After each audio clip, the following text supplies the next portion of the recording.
In this video, I'm doing a review of the ESC Goods Doc Grid Notebook. So I did receive a copy of this notebook for free in exchange for this review, but as always I'm going to say what I think regardless of whether I paid for the notebook or not.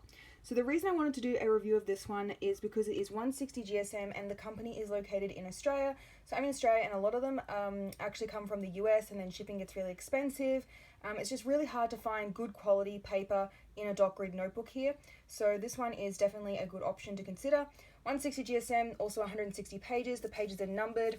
I've taken off the elastic band just to film this review, but you can see the specs on the back here as well. They know that we like doing a pen test, and there's even a page for that, which I will show you later on in the video as well.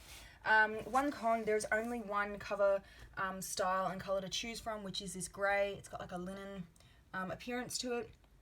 Sturdy hardcover. As you can see, it's not bending when I'm pushing on it. Those 160 pages are about, I'd say, 1.5 centimeters thick. I will convert that into inches and include it in the blog post that I'll link down below. As you can see, nice bright white paper. So 160 GSM and bright white paper is the perfect combination for me. That's what I really look for when I want a dot grid notebook. So this one obviously is ticking the boxes so far. We have a This Belongs To page, and then an index, which is already lined, set up for you with the subject and the page, and it's actually 2 pages, so there's plenty of space. Some notebooks only include one, so I really do appreciate when it's, at least if there's one, that it's double-sided. There's no pre-printed future log or anything like that. It just starts with page 1 with the dot grid and carries the whole way through. The dot grid is 5mm spacing, which is pretty standard for dot grid notebooks these days. A few other things that I always check is making sure that the dots aren't printed too close to the edges of the page, and this one thankfully is not. You've got a bit of a space at the top here, probably about 1 centimeter, and then there's a little bit on each of the edges as well. The other thing that I also check is the page numbering.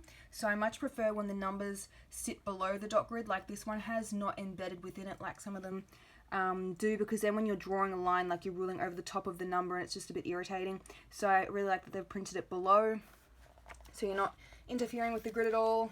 The pages, as you can see, lay flat on their own. Doesn't really matter where you open it in the notebook, they will lay flat or relatively flat, and you can always break the spine as well. You've probably seen me do this a few times if you watch my videos. Turn the notebook over, and then pull the pages back towards yourself, and then they will lay flat a lot better. Just turn it back over. You can see that they lay flat. There is 2 ribbon bookmarks, the light grey and also the light blue, which match the other accents of the notebook, including the pen loop. Nice little extra that I always appreciate, and then also the elastic band as well. So let's have a look at the pen test. So they even pre-printed literally pen test on there because they must know that we all want to check it, check the paper. So I've done all the usual pens that you probably see me test before, and highlighters and the stamps. And on the back here, almost perfect. So they do have a little example on their website showing, you know, someone's written on this page and then they turn it over and it looks perfectly clear with no ghosting or bleed through, and that was almost the case. There was just a bit of show through on the Mamby stamps, and otherwise pretty good. So thick marker pens aren't showing through, neither are the ballpoint, gel or fine tip. So I think this paper is really good. I'm quite impressed with it. And then at the back here we have a pocket folder with a little thank you card in there, and that is it. So my thoughts on this notebook: I like it. My suggestions, I would say some more cover colors to choose from would be great, but apart from that, there's not really any issue with it. I really like it and I would recommend it.